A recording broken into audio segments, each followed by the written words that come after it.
Hujambo na karibu sana katika uchambuzi wa ripoti hii kutoka huko Kursk, ambako pia utafahamu na utasikia kila ambacho wanajeshi kutoka nchini Ukraine wamezungumza, hali ngumu namna pia ambavyo wanakutana nayo katika jimbo la Kursk, na pia utasikia taarifa ya baadhi ya wataalamu ambao pia wameweza kuzungumza na shirika la habari la Kyiv Independent kutoka nchini Ukraine. Hivyo pia utasikia taarifa kwa ujumla kabisa kuhusu pia namna ambavyo majeshi ya Ukraine yanajitahidi kushikilia Kursk, lakini pia Urusi au majeshi ya Urusi yamesonga kwa kasi yakishambulia kabla ya kila ambacho pia Ukraine huenda iliweza kukiridhia katika uvamizi wa jimbo la Kursk.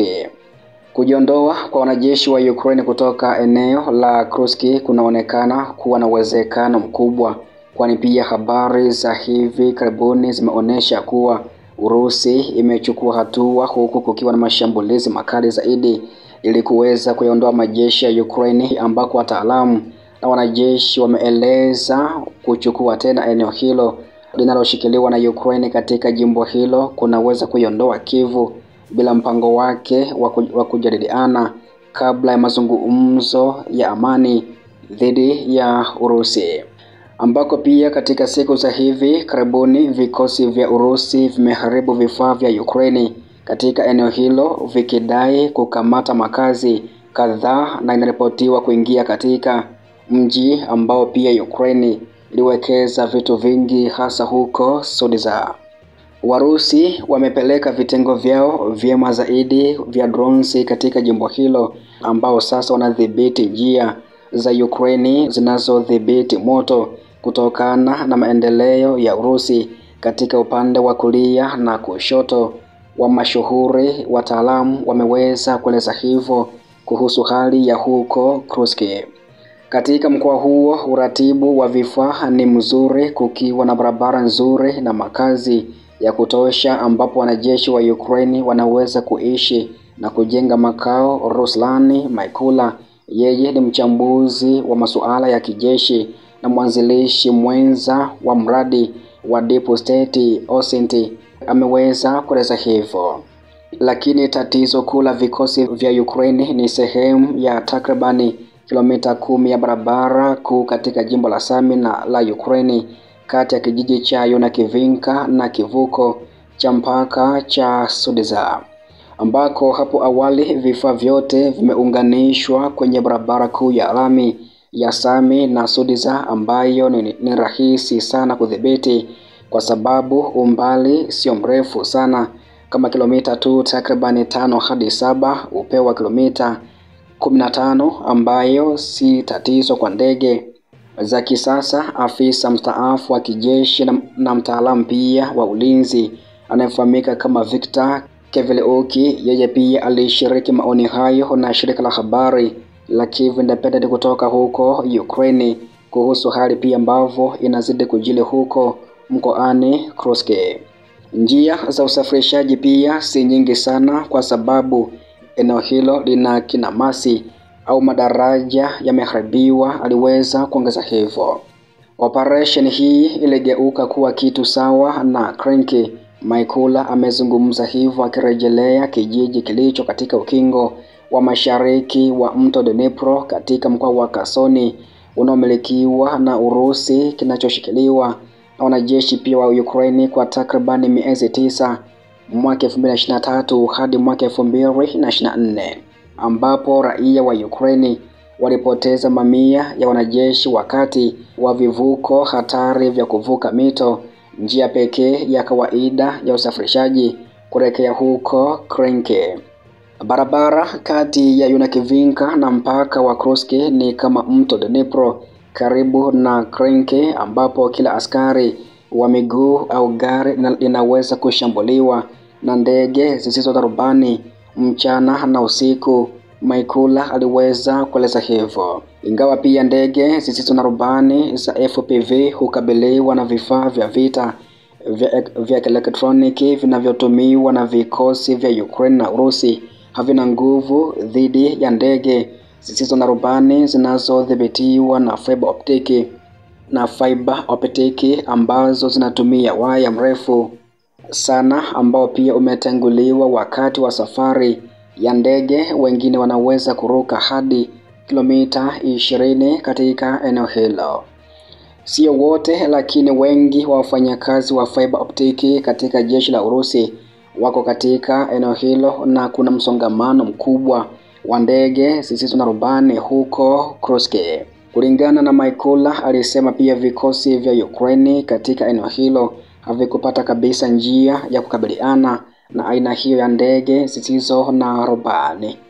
Baada tu ya kupunguza vifaa, vikosi vya Urusi pia vimekuwa vikisukuma ardhini katika siku kadhaa zilizokwisha kupita katika eneo hilo. Kevliuki alisema vikosi vya Urusi pia vinajaribu kusonga mbele na vikundi vidogo vya watoto wachanga mara moja au wakati wa muonekano mdogo ili kuzuia ndege zisizo na rubani na magari ya mwendo kasi kama vile pikipiki, magari ya kiraia, baskeri 4 na mikokoteni ya gofu wakati wa mchana wakiendesha gari kwenye uwanja wa migodi ili kuvamia maeneo ya Ukraine haraka katika makazi hayo, ambako Machi 8 ripoti ziliweza kuibuka zikieleza kwamba baadhi ya vikundi vya hujuma na uvamizi wa Urusi vilikuwa vimetumia bomba la gesi la chini ya ardhi kujaribu kupata eneo la nje kidogo ya Sodza na kuingia na kuiga operation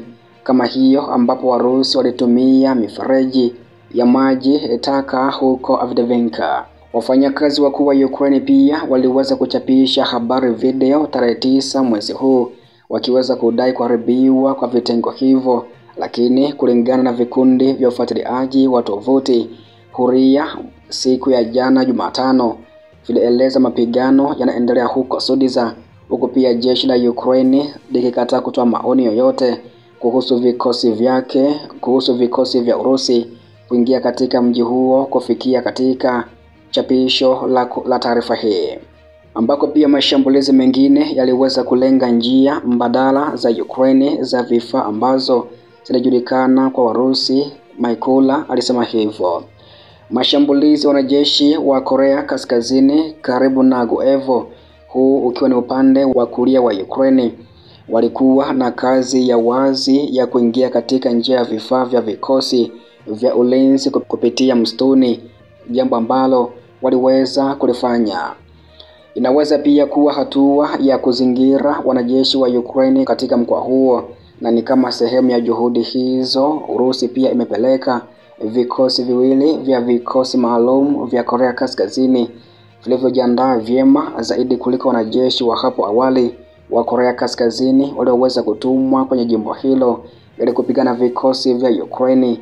Kevliuki pia alijaribu kueleza hivyo kuhusu kile ambacho pia ameweza kukiona kikiendelea huko mkoani Kursk. Lakini mzingira haifanyi kazi hadi sasa na haitafanya kazi katika siku zijazo kwa sababu adui hana wanajeshi wa kutosha kuendeleza mapigano hayo. Uvamizi unaoendelea wa Ukraine katika mkoa wa Kursk umekuwa na malengo makuu mawili, wataalamu waliweza kueleza hivyo. Kwanza kabisa ilikuwa ni kwa ajili ya mazungumzo yanayowezekana ya amani baina mwa nchi hizo, ambapo maeneo ya Urusi yanayodhibitiwa na Ukraine yanaweza kubadilishwa na baadhi ya maeneo ya Ukraine yanayokaliwa na Urusi kulingana na uongozi kutoka Kiev. Lengo la pili la uvamizi wa Kursk lilikuwa kuelekeza majeshi ya Urusi kutoka sehemu nyingine za mstari wa mbele wa kivita na kuzuia pia mashambulizi zaidi katika wilaya ya Sami ya mkoani Ukraine na kupeleka pambano hilo katika ardhi ya Moscow. Uvamizi wa Kursk ulipoanza Agosti 2024, uongozi wa Urusi pia uliweza kuamua kuendeleza kasi hiyo mashariki mwa nchi ya Ukraine badala ya kuelekeza eneo la Kursk. Wakati Urusi ilipata mafanikio madogo lakini thabiti katika eneo la mashariki mwa Ukraine, ilishindwa kufikia malengo yake yote makuu katika mwaka 2024. Samos pia aliweza kueleza hivyo. Pokrovsky haina watu na Chasiv Yar Toreski na Kupiansk hazina watu kabisa. Warusi hawakuingia na huko Dnipropetrovsk, mtaalamu huyo ameeleza hivyo, ambako sasa kuna wanajeshi takriban 60 kati ya wanajeshi wa Urusi na wengine kutoka Korea Kaskazini katika jimbo la Kursk wanaojaribu kusuluhisha swala hilo kabla ya kuanza kwa mazungumzo kati ya Urusi na Marekani. Ikiwa eneo la Kursk haliwezi kuuzwa kwa kiwango cha kimkakati, basi kamandi ya kijeshi ya Ukraine lazima iamue kutoka kwa mtazamo wa kiutendaji na wa busara, ikiwa ni bora kujiondoa na kutumia nguvu hizo katika maeneo mengine. Hata hivyo, wazo la awali ya kwamba nafasi ya Ukraine katika jimbo hilo inaweza kuathiri mazungumzo yalikuwa na uzito zaidi kabla ya rais wa Marekani Donald Trump kushiriki. Samusi amesema hivyo. Hiyo pia inaweza kusemwa kabla ya Trump, wakati siasa ziliundwa kimila kwa njia za kutosha na zinazoeleweka.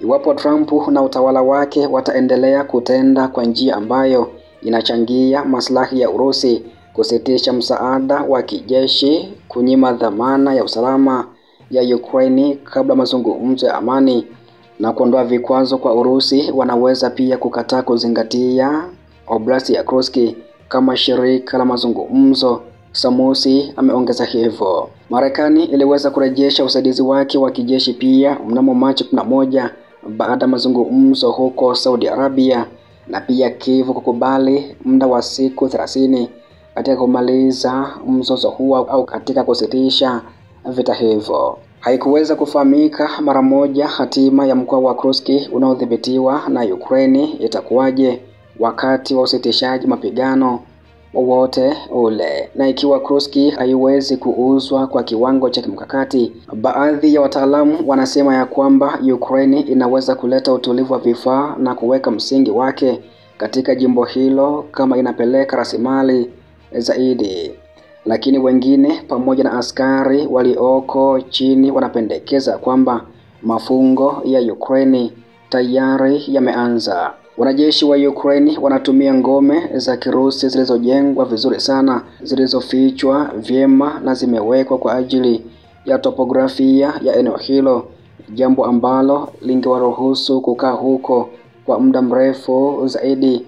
Kevin pia alisema hivyo. Pia alisema nadharia ya vita inawaambia ya kwamba wanajeshi wanapaswa kuweka akiba vifaa kwa shughuli za uhuru kwa siku 10. Kevin aliongeza, ikiwa kawaida hiyo ilifikiwa na askari wa Ukraine huko Kursk, wanaweza kuzungumza juu ya siku 10 hadi 14 za mapigano bila vifaa. Kuna nafasi au sababu ndogo sana ya kujaribu kufanya ujanja huko Kursk tena, alisema Emily Kasteremi. Yeye ni mchambuzi wa kijeshi kutoka kundi la kijasusi la Black Bird Group. Askari mmoja wa Ukraine ambaye pia kuwekwa wazi kwa jina lake alisema kwamba kikosi chake kilijiondoa hivi karibuni kutoka eneo la Kursk huko nchini Urusi na kupoteza kabisa karibu magari yote katika eneo hilo. Ilikuwa ni jambo la kutisha lililokuwa likitokea kwenye barabara hiyo na hawajui nini kitatokea hapo baadaye. Askari huyo aliweza kuliambia hivyo shirika la habari la Kiev Independent kuhusu pia hali ya huko mkoani Kursk, pia namna ambavyo inajili hadi sasa. Na hiki pia ndicho ambacho kimeweza kuzungumzwa na baadhi ya wataalamu ambao pia wameshiriki maoni yao na shirika la habari la Kiev Independent kutoka nchini Ukraine. Pia wanajeshi ambao wameweza kushiriki maoni yao kuhusu hali nzima ya huko Kursk. Hivyo basi ni kuahidi ya kwamba taarifa zaidi kuhusu kile ambacho kitakuwa kinajili huko Kursk nitazidi kuwafahamisheni hapa kwenye chimbo letu la habari za kimataifa. Cha msingi hakikisha kwamba umebonyeza neno subscribe, pia ripoti zote uweze kuzipata kwa muda mwafaka kabisa.